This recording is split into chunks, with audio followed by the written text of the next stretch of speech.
Regardez, la toute première fois que la crainte de Dieu est mentionnée dans la Bible, et ça a un rapport avec l'adultère, un péché sexuel, notamment l'adultère.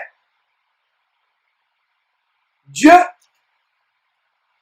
teste les chrétiens sur le plan sexuel, plus que sur tout autre plan. Ça commence par nos pensées. C'est pour ça que Jésus a dit, si quelqu'un regarde seulement une femme, regarde une femme pour la convoiter, que ce soit dans la rue, au supermarché, au marché, dans l'université, dans la salle de classe, ou sur Internet, sur YouTube, sur Facebook, vous la regardez, vous la convoitez, qu'elle soit physique, qu'elle soit une image, une vidéo, vous la convoitez, vous commettez l'adultère. Dieu s'attend à ce que les chrétiens disciplinent leurs pensées. Et Dieu est auprès de ceux qui ont atteint ce niveau de discipliner leurs pensées par rapport aux pulsions sexuelles. Les mauvaises pensées sexuelles jaillissent dans votre tête, chassez-les sur le champ. Et vous, sœurs, comprenez maintenant pourquoi Dieu demande aux sœurs, aux femmes de s'habiller avec pudeur. Beaucoup de femmes ont entraîné les hommes en enfer sans s'en rendre compte, y compris les sœurs chrétiennes, à cause de la manière sexy. Il y a des sœurs qui disent, ah, je suis sexy. Allez sur Facebook. Ma sœur, j'aime ta robe sexy. En commentaire sur Facebook. Et donc, elle me répond Amen. Elle dit ainsi soit-il. Ne sachant pas que Amen signifie ainsi soit-il. Et dans robe sexy, il y a quoi? Le sexe. Ça veut dire que toi, sœur en Christ, tu te réduis à un objet sexuel. C'est même une insulte. Oh, j'aime ta robe sexy. Amen. Oh. J'aime tes fossiles. Amen. J'aime ton pantalon moulant. Amen. Le pantalon qui soit même moulant ou pas moulant, déjà c'est un pantalon, c'est un habit d'homme. Une femme ne doit pas porter un habit d'homme, un homme ne doit pas porter un habit de femme. Quelle abomination! Donc voilà comment des sœurs en Christ, non seulement des femmes, mais même des sœurs en Christ, ou soi-disant sœurs en Christ, amènent les gens en enfer parce que quand ils s'habillent, elle est sexy, c'est-à-dire elle est un objet de sexe. Incroyable, mes frères et sœurs. Et Jésus dit, si un homme regarde seulement une femme pour la convoiter dans son cœur, il a déjà commis l'adultère avec elle. Allez lire bien ce verset. Avec elle dans son cœur. Donc, si cet homme va en enfer, toi sœur, parce qu'il a commis l'adultère en te regardant à cause de ta robe sexy, qui te moule au derrière, qui te fait dandiner comme un serpent, ne t'imagine pas cet instant que lui dira en enfer, toi tu diras au ciel. C'est pour ça que, chère sœur en Christ, avant de sortir le matin, devant ce miroir devant lequel tu aimes passer beaucoup de minutes le matin quand tu te prépares pour aller au travail ou à l'université ou au lycée. En te préparant devant ce miroir, qui est devenu ton ami, voici cette image que dégage ce miroir est une image qui peut t'amener à faire tomber un homme quelque part. Et non seulement cela, pendant que tu t'habilles devant ce miroir que tu aimes tant, lève la prière à Dieu, tu dis, Seigneur Dieu, est-ce que cet habit que je porte, comment tu trouves cet habit? Et le Saint-Esprit comme ami quand vous habillez le matin, c'est avant de sortir de la maison.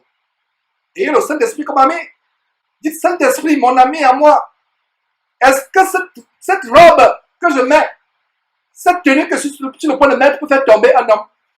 Le Saint-Esprit va te convaincre que ça peut faire tomber un homme ou pas. Et il va t'amener à changer. Le Saint-Esprit va t'amener à changer. Le péché sexuel entraîne beaucoup de personnes en enfer. Alors, quelles sont nos pensées en ce qui concerne les choses sexuelles? Dès la seconde que vous avez une pensée impure, sexuelle dans votre tête, dès la seconde que vous avez cette pensée, Dieu est au courant.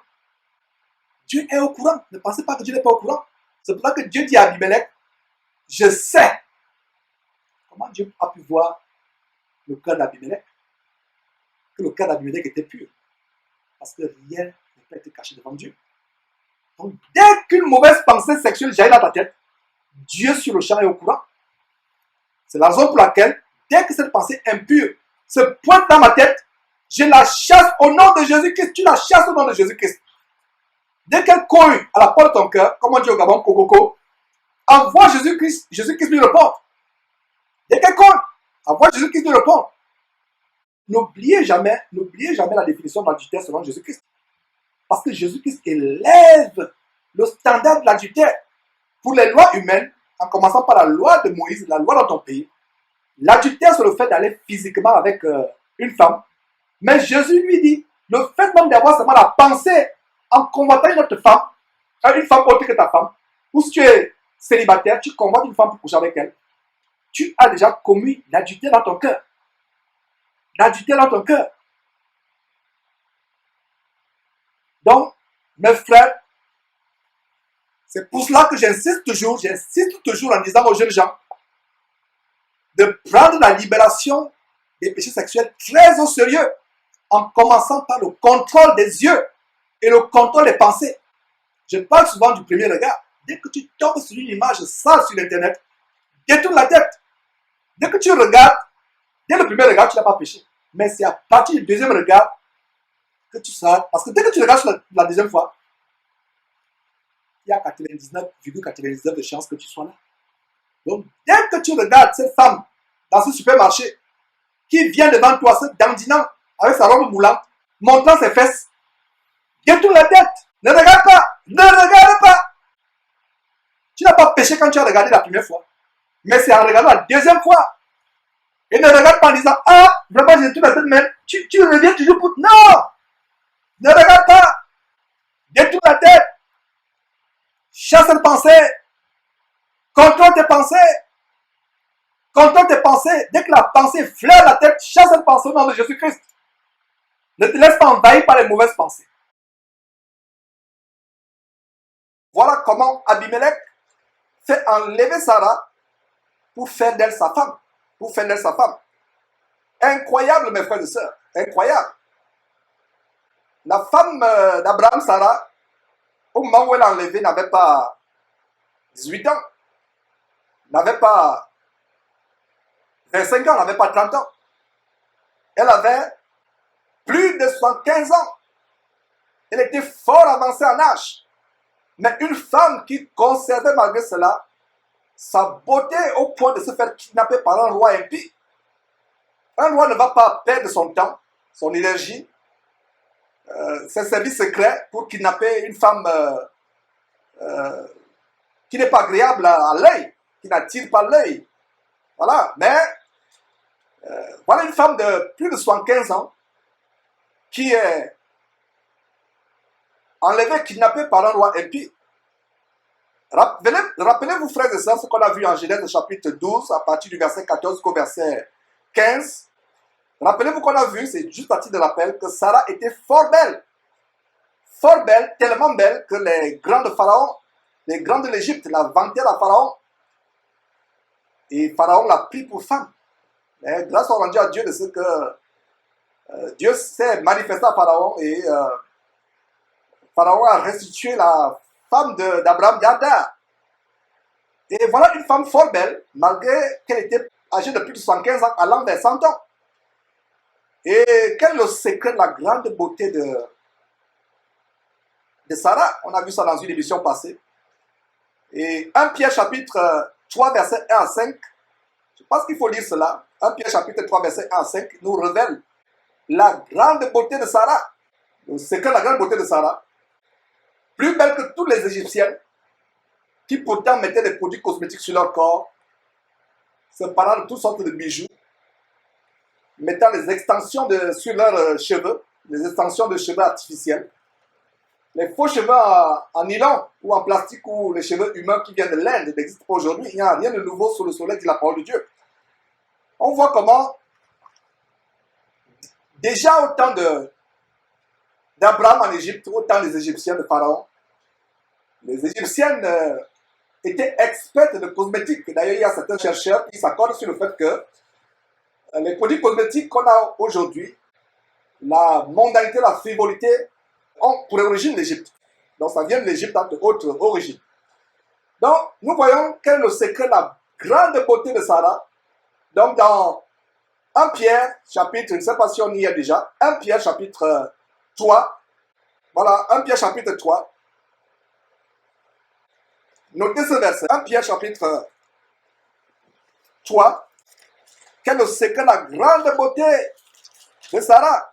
Donc vous pouvez vous parler de toutes sortes d'artifices, de mondanité, de frivolité, tout ce qui est faux, faux cheveux, faux ongles, faux cils, faux seins, fausses fesses, fausses cuisses, tout ce qui est faux.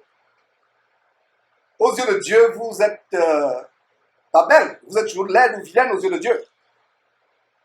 Une femme qui craint Dieu, qui est pieuse, qui vit dans la modestie, dégage une très grande beauté aux yeux de Dieu.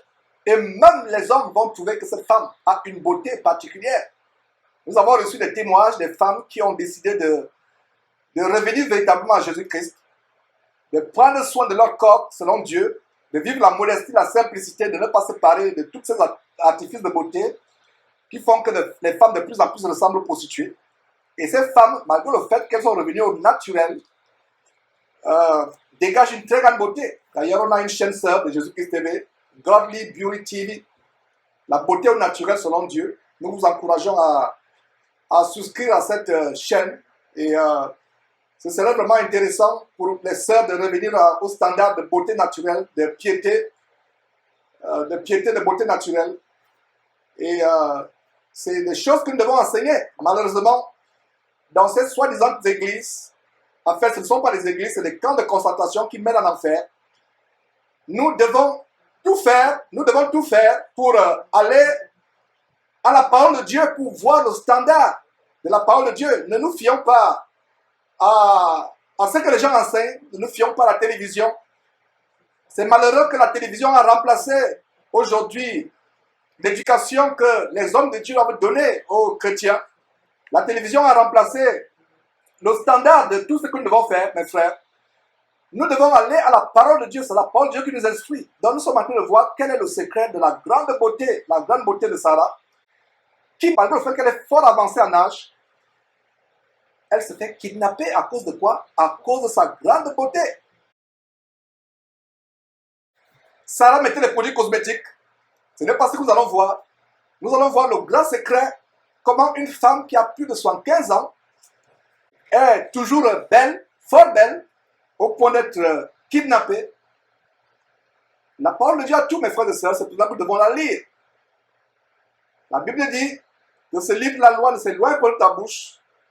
Médite-le jour et nuit pour agir fidèlement selon tout ce qui est écrit.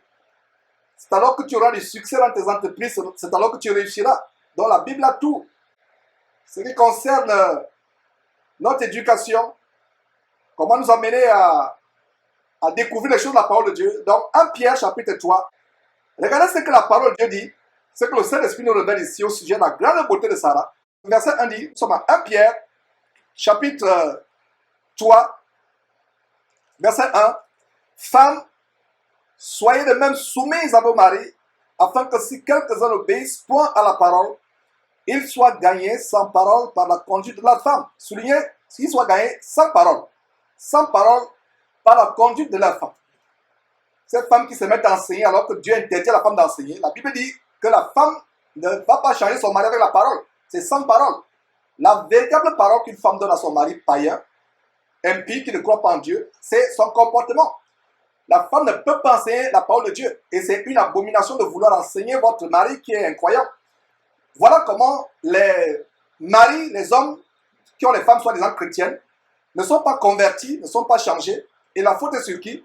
La faute est sur leurs femmes qui veulent à tout prix changer leur mari non chrétien en leur enseignant la parole de Dieu, en leur donnant les versets bibliques, en leur expliquant la parole de Dieu. Ce n'est pas ce que la parole de Dieu enseigne. Nous voyons dans 1 Pierre chapitre 3 verset 1, soyez de même soumis à vos maris, afin que si quelques-uns n'obéissent point à la parole, nous avons affaire ici à des maris non croyants, qui n'obéissent point à la parole, ils soient gagnés, comment? En leur ouvrant la Bible matin, midi, soir, en leur restant les versets. Non, ils soient gagnés par quoi? Par la conduite de leur femme. La conduite. Voilà ce qui amène une femme à changer son mari impie, son mari païen. C'est par la conduite. Verset 3, et c'est la raison pour laquelle je vous ai lu, non plutôt le verset 2 d'abord, c'est la raison pour laquelle je vous ai amené à 1 Pierre, pour montrer comment Sarah a été kidnappée à l'âge de 100 ans à cause de sa très grande beauté.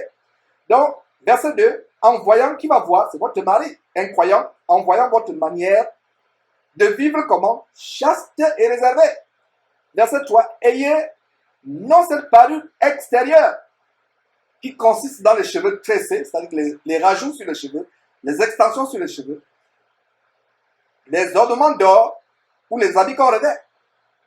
Voilà, la femme qui craint Dieu, ce n'est pas par les habits des derniers designers, des plus grands designers, les habits dernier cri, qui couvrent les yeux de la tête avec toutes sortes de chaussures à haut talon, toutes sortes de bijoux en diamant, en or, en perles, en pierres précieuses. Ce n'est pas ça, mes frères et sœurs. Donc, verset 3, ayez non cette parure extérieure qui consiste dans les cheveux tressés, les ornements d'or ou les habits qu'on revêt. Verset 4, mais la parure intérieure est cachée dans le cœur, la pureté incorruptible d'un esprit doux et paisible qui est d'un grand prix devant Dieu. Ainsi se paraît autrefois les saintes femmes qui faisaient quoi? Qui espéraient en Dieu, soumises à leur mari. Et voilà la raison pour laquelle je vous amène à 1 Pierre chapitre 3, verset 6. Comme qui? Comme Sarah, qui obéissait à Abraham et l'appelait son Seigneur. C'est d'elle que vous êtes devenues les filles, en faisant ce qui est bien, sans vous laisser troubler par aucune crainte. Voilà comment le Saint-Esprit amène les chrétiens à imiter Sarah. Voilà comment Sarah, qui ne mettait pas les produits cosmétiques comme les Égyptiens, qui ne mettait pas tout ce qui était flashy, bling bling, je ne sais pas quoi, Sarah ne mettait pas ces choses. Sarah était modeste.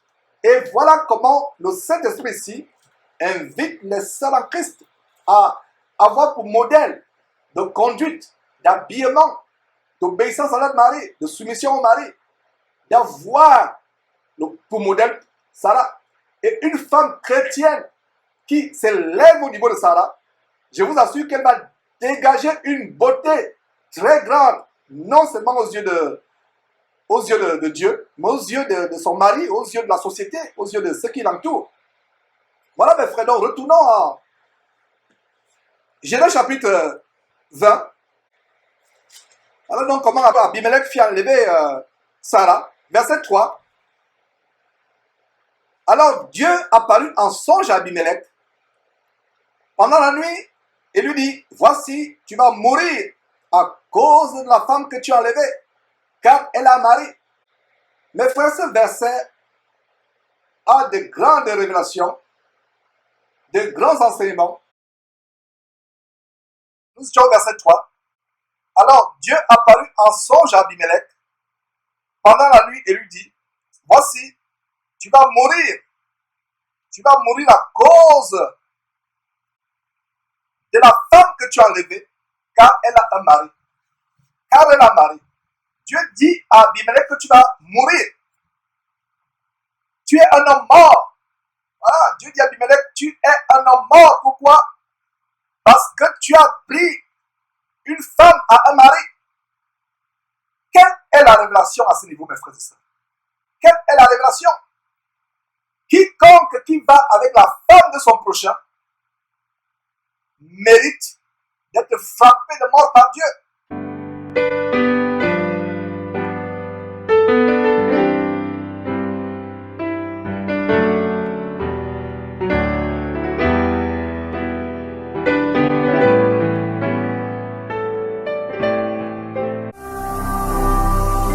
Ne manquez pas de vous abonner à notre chaîne YouTube Jésus-Christ TV, en cliquant sur le bouton s'abonner, juste au bas de la fenêtre de cette vidéo. Ainsi, vous recevrez automatiquement nos nouvelles vidéos, et vous ne raterez aucune. Vous connaîtrez la vérité, et la vérité vous affranchira. Jean 8, 32.